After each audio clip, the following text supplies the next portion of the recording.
Have you ever missed someone who made you feel small? It sounds irrational. Yet, it happens. Again and again. There's a strange gravity in pain, a pull toward the familiar ache.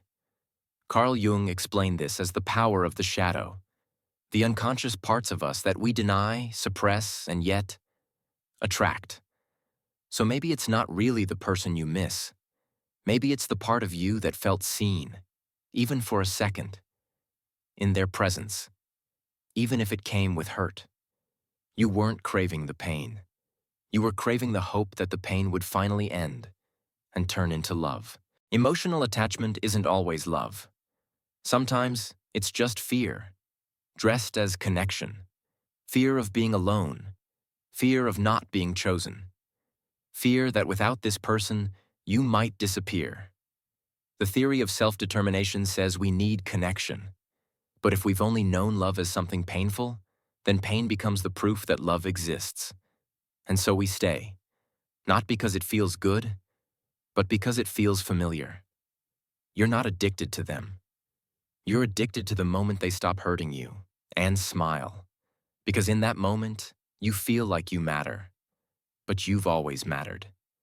Even when they made you feel like you didn't. Loving someone who hurts you is like staring into a cracked mirror. You see pieces of yourself, fragments that feel real, but never the whole.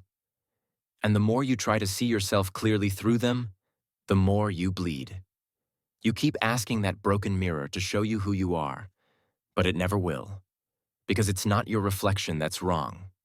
It's the mirror. Many stay in painful relationships hoping they can heal the other. But trying to heal someone who keeps cutting you only teaches your wounds to stay open. This is the wounded healer trap, where your worth becomes tied to someone else's recovery. You're not here to be their cure. You're here to be your own home. Take a moment. Write down 3 moments when you felt small around this person. Name the emotion. Then ask, what part of me believed I deserved that? This is not about blame. It's about clarity. You don't need more love from them. You need more truth with yourself. And that truth begins when you stop bleeding for validation. Why do we think love has to hurt to be real? There's a hidden lie we've been told since childhood. That passion must come with pain, that intensity equals depth, and that chaos is romantic. But that's not love. That's trauma disguised as connection. Psychology tells us we repeat what we don't heal. So if your first experiences of love were filled with fear, silence, abandonment, your nervous system will call that home. You're not drawn to them because it feels good. You're drawn because it feels familiar. And familiarity often feels safer than happiness. Did you know your brain gets addicted to inconsistency? When affection comes and goes, it triggers a deeper response than constant care. It's called intermittent reinforcement, the same principle behind slot machines. So when someone hurts you, then suddenly shows affection, your brain lights up. Dopamine floods in. You feel high, even if that love is destroying you. That's why people say, I know they're bad for me, but I just can't let go. Because you're not staying for the love. You're staying for the hope. The tiny hit of pleasure that comes after the pain. And hope, in the wrong hands, becomes a leash. Imagine living in a house that catches fire every week, and still calling it home. That's what it's like to love someone who keeps hurting you. It burns, but you've adapted to the heat. You tell yourself it's normal. You even learn to make coffee in the flames. But Stoic philosophy reminds us, just because something feels familiar doesn't mean it's right. Marco Aurelius once said, you have power over your mind, not outside events. Realize this, and you will find strength. You can't control if someone loves you right, but you can stop calling their fire your shelter. From movies to music, we're taught that love must hurt. That heartbreak is romantic. That jealousy is passion. That fighting is proof that you care. But true love doesn't tear, it builds. It's not supposed to feel like drowning. The science of positive psychology tells us, real love promotes growth, calm, and safety. It's not about surviving together. It's about expanding together. So stop believing that if it doesn't hurt, it isn't real.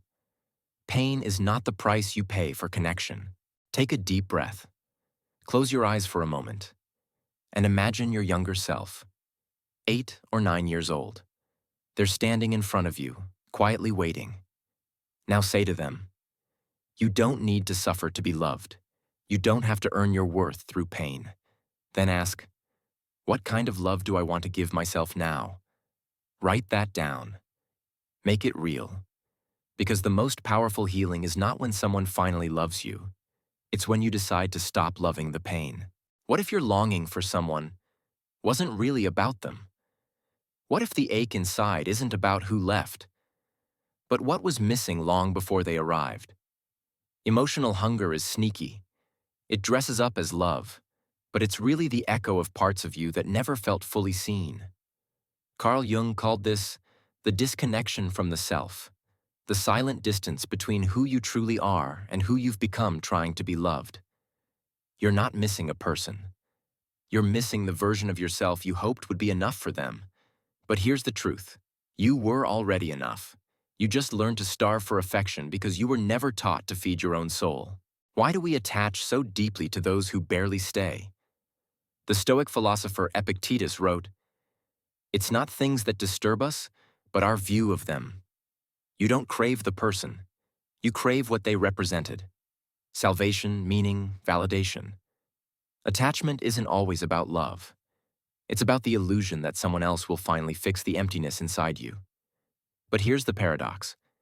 What you seek in them is actually a forgotten part of yourself. And what hurts most is realizing they can't return something that was never theirs to give. Imagine a cup with tiny cracks. No matter how much you pour into it, it leaks, drop by drop, until it's empty again. That's what happens when you try to fill your emptiness with someone else's love. It won't stay. Not because they didn't give enough, but because you don't yet know how to hold what you receive. Your heart is not broken. It's just not ready to contain love until you seal the cracks with self-trust, presence, and gentleness. Healing isn't about getting more. It's about learning how to hold what you already have. Sometimes we abandon ourselves without even noticing. We silence our needs to be chosen. We ignore our pain to avoid conflict. We shrink our light to keep someone else from leaving. But the signs are there. The anxiety when they don't text back. The pressure to always be agreeable. The emptiness after the high fades. These are not just habits. They're alarms. Your soul is whispering, "Come back to me. I miss you." Let's try something. Close your eyes. Place your hand gently over your chest. Feel the rhythm. Feel the weight of your body in this moment. Now ask yourself, gently, without judgment, what am I expecting someone else to give me that I can give myself today? Maybe it's attention. Maybe it's kindness. Maybe it's peace. You don't have to fix everything. You just have to return to your own center, where love was always waiting. We live in a world that worships noise. Noise means relevance. Reaction means power. But what if your greatest healing doesn't come from speaking, but from finally listening to yourself? The truth is, silence can hurt more than arguments, because silence holds reflection. And reflection reveals truths we've tried to escape. When you stop reacting, something magical happens. You start hearing the parts of you that were buried under the need to be heard. Silence isn't weakness. Silence is a space, and healing only begins in space. In Zen tradition, there is a sacred space between things. It's called Ma, the silence between the notes, the pause between breaths, the gap between thoughts. That space is not empty. It's where the soul speaks. When you stop trying to explain your pain and simply sit with it, you begin to feel what words could never hold. True healing isn't loud. It's sacred. And it happens quietly, like morning light creeping into a dark room without asking permission. But silence without presence becomes repression. When we bury emotions instead of feeling them, They don't disappear. They wait. They hide in your body, in your tight jaw, in your sleepless nights, in the way you flinch at kindness. The body remembers what the mind avoids. Repression isn't peace, it's pressure. And eventually, that pressure breaks something inside. So don't silence your feelings. Sit with them. Hold them, like a parent holds a scared child. No judgment, just presence. Think of a stormy lake. Waves crashing, wind howling, nothing visible below the surface. Now imagine, no more stones being thrown, no wind, just time. Slowly, the lake calms, and in that stillness, the bottom becomes clear. That's what conscious silence does. It doesn't suppress the storm, it simply stops feeding it.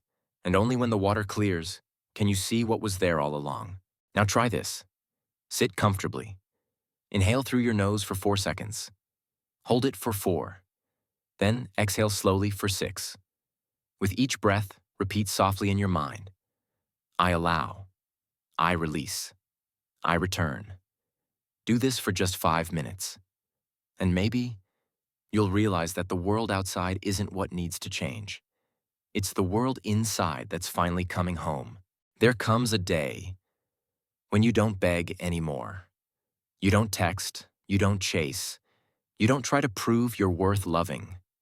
Not because you stopped caring, but because you finally started caring for yourself. This is the silent turning point. It doesn't come with rage. It comes with stillness. Exhaustion becomes clarity. And that's the day you realize, I don't have to fight to be seen.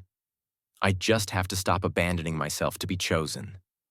Eckhart Tolle said, sometimes letting things go is an act of far greater power than defending or hanging on. It's not about giving up on them. It's about finally choosing you. If you feel like you've lost your center, here's a way to return. Step 1. Place your hand on your chest. Feel your heartbeat. Step 2. Say softly to yourself, I'm coming back. I am here now. Step 3.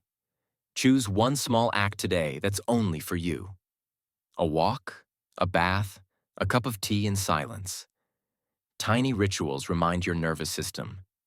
You are safe. You are home. This isn't selfish. It's survival. Because the more you come back to yourself, the less you'll beg others to carry what only you can hold. The bamboo is patient. It spends years growing roots underground before it ever breaks the surface. And when it finally rises, it grows tall, quickly, silently, without struggle. When you choose yourself, it may feel like nothing is changing. But deep inside, roots are forming. You're rebuilding your structure, your strength, your stillness. Growth doesn't always make noise. Sometimes it sounds like silence. And that silence is not empty. It's sacred preparation. People think self-control is about pretending, smiling when you want to cry, nodding when you want to scream. But Stoic philosophy teaches the opposite. Self-control is not denial. It's choice. Epictetus wrote, no person is free who is not master of themselves. It means you can feel deeply and still choose peace. You can burn inside and still not set fire to what you love. That's not repression. That's freedom. Write a letter to the one who hurt you. Say everything your voice was never allowed to say. Write it as if they will read it, but know that you will never send it. Then read it out loud. Feel what rises. And when you're ready, burn it. Tear it. Release it. Because sometimes healing happens not when they hear your truth, but when you finally do. Sometimes the most powerful transformation is invisible. There's no applause, no grand moment of realization, just small things. You stop refreshing your phone. You sleep a little deeper. You feel a strange calm after saying no. You're not cold. You're healing. Clarissa Pinkola Estes once wrote, "Being strong doesn't mean being rigid. It means waking up." So if no one else notices your growth, good. That means it's real. Ah, your body knows before your mind does. When you stop chasing what hurts, your shoulders drop, your chest breathes deeper, your stomach loosens. These aren't random sensations. They're messages. You're not lazy, you're safe, you're not detached, you're home. The body always remembers, but it also rejoices when you return. For a long time, you were trapped in a cave, searching for light in someone else's eyes. But you're not lost anymore. You are becoming the lighthouse. You still remember the darkness, but you don't live in it. You still love, but you no longer beg. You still care, but now you care for yourself first. And slowly, silently, the world begins to reflect the light you carry. You don't need to erase the past to move on. Real healing isn't amnesia. It's alchemy. It's turning the pain into wisdom, the longing into presence, the silence into strength. Carl Jung called this individuation, the process of becoming whole by integrating what once broke you. And wholeness doesn't mean perfection. It means nothing is missing anymore. Tonight, stand in front of a mirror, not to fix your hair, not to criticize. Just look. Gently ask, what part of me is finally coming back? Then smile, because the person staring back at you isn't just surviving anymore. They're starting to live. If this touched you, share it. Leave a comment. Not just for me, but for the next person scrolling in silence, looking for something they can't explain. Subscribe, because maybe the next video isn't just content. Maybe it's a lifeline. And above all, remember this. When you begin to quiet yourself on the inside, the world finally hears who you truly are.